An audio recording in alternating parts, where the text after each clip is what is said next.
Komið sæl og velkomin á kynningu raunfærnimat. Við vitum að á vinnumarkanum hópur fólks sem hefur ekki lokið formlegu námi í því fagi sem þeir að vinna.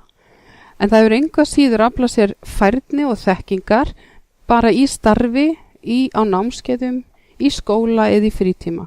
Og við teljum að þarna hafi einstaklingurinn ýmislegt fram að færa.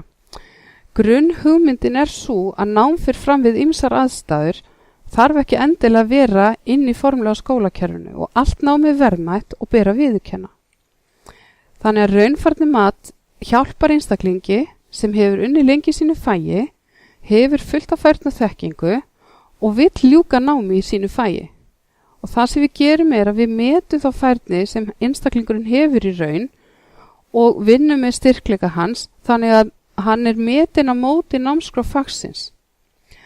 Og markmiðið með raunfærnimatinu því að meta reynslu einstaklingsins, finna hvar hann staddur samkvæmt námskrá og þetta mikil hvatning til að ljúka náminu og einnig getur þetta mögulega stytt námið einhverju leyti þó að allir þurfa að stíga á skólabekk í 1 til 2 annir til að ljúka náminu. Og hér sjáum þið dæmi námskipulag í vélstjórn B-stig. Þarna sjáum þið almennar greinar og faggreinar. Almennar greinar eru íslenska, enska, stærðfræði og danska til dæmis, en faggreinarnar geta farið alveg frá því að vera suða eða vélstjórn, kælitækni og svo framvegis í vélstjórninni. Námskipulagið misjafnt eftir hvaða nám verið að huga að og þetta svona lengsta skólanámi sem við höfum upp á að bjóða. Það í vélstjórninni og skipstjórninni.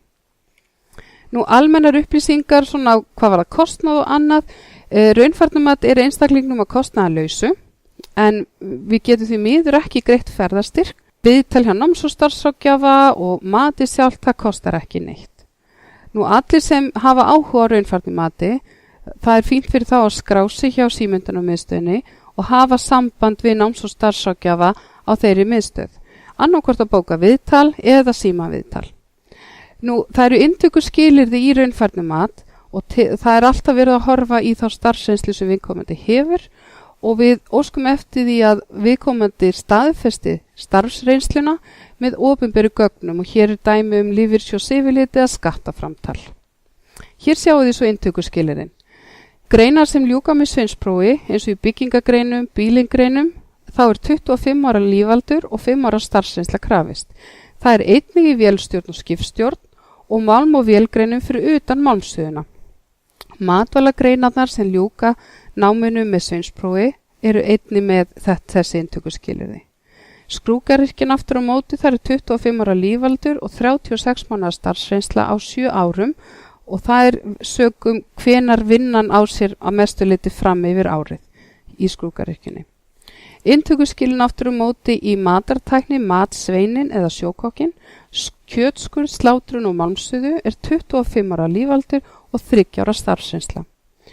23 ára aldur og 3 ára starfsreynsla aftur á móti í aðstoð þjónin og fisktækni og svo 23 ára aldurs krafist fyrir almennu greinarnar. Ferli raunfærnimatsins í nokkrum skrefum. Við erum stödd hér í dag á kynningu raunfærnimat svo að þið getið tekið upplýsta ákvörðun hvort að raunfærnimati hendi eða ekki. Næsta skref að hafa samband við náms- og starfsráðgjafa og annarkvort bóka tíma eða bara fá frekar upplýsingar. Það þurfa allir sem hafa áhuga á raunfærnimati að hafa samband við náms- og starfsráðgjafa og afhenda honum gögnin eins og til að staðfesta vinnutíman.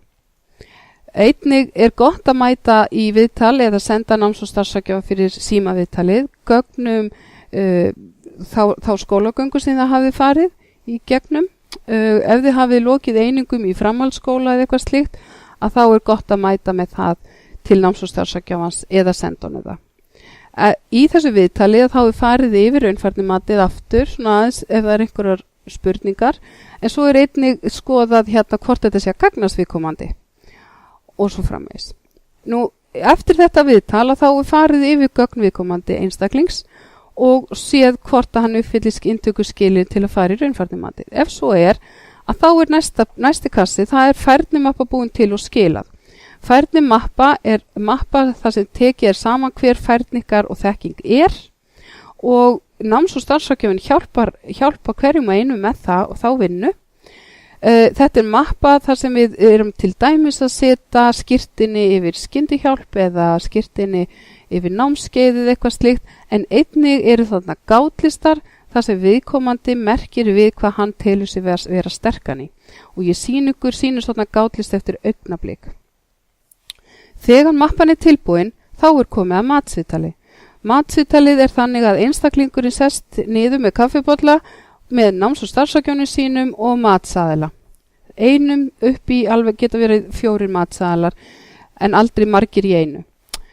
Viðtalið er svona í 2 til 3 tíma, við reynum að hafa það ekki mikið lengra, en það fyrir svolítið eftir hvað viðkomandi er að koma í mat og miklu.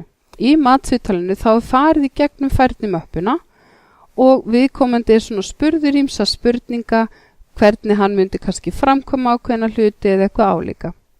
Þegar matsviðtalinu er lokið og þá er komið niðurstaða og þá getum við skoðað næstu skref. Og næstu skref geta þá verið skóli eða bara halda áfram í sinni vinnu. Nú, ég er með bláan kassa náms- og starfsráðgjöf bara til að minna ykkur á að náms- og starfsráðgjöfin ykkar er til staða fyrir ykkur og því borgar sig að vera í góðu samskiptum við hann. Hér sjáðu þið svo gátlista fyrir Hlífðargasstöðu. Þetta er áfangi sem bílgreinarnar þurfa að taka og málm- og vélgreinarnar og vélstjórn þarf að taka. Þannig er alltaf verið að hugað í þekkiru, kantu, geturu og svo framvegis, gert ákveðna þætti og viðkomandi merkir frá 1 upp í 4 hvar hann telur sig vera sterkan í. Þannig að þetta er svona sýnishorn af skjali sem fer í færnimöppuna. Nú, að lokum hverjir koma að matinu, í aðalhlutverkinu er þáttakandinn. Hann er númer 1, 2 og 3. Þáttakandinn þarf að koma með, það segja þið þurfið að koma með gögn og segja okkur hver færnin ykkar er, hvar er styrkleik ykkar og svo framvegis. Nú, náms- og starfsráðgjafinn er til staðar allt ferlið, veitir ráðgjöf eða stuðning og svo koma matsalarnir og meta færnina. Við erum nokkra símenntunarmiðstöðvar í samstarfi í þessu verkefni og það eru Símey, Viska, Iðan, Mímir símenntun, miðstöð símenntunar á Suðurnesjum, fræðslumiðstöð atvinnulífsins og Sjómynd styrkir verkefnið. Þannig að ef þið hafið einhverja spurningar þá endilega hafið samband við einhverja þessum aðilum. Takk fyrir.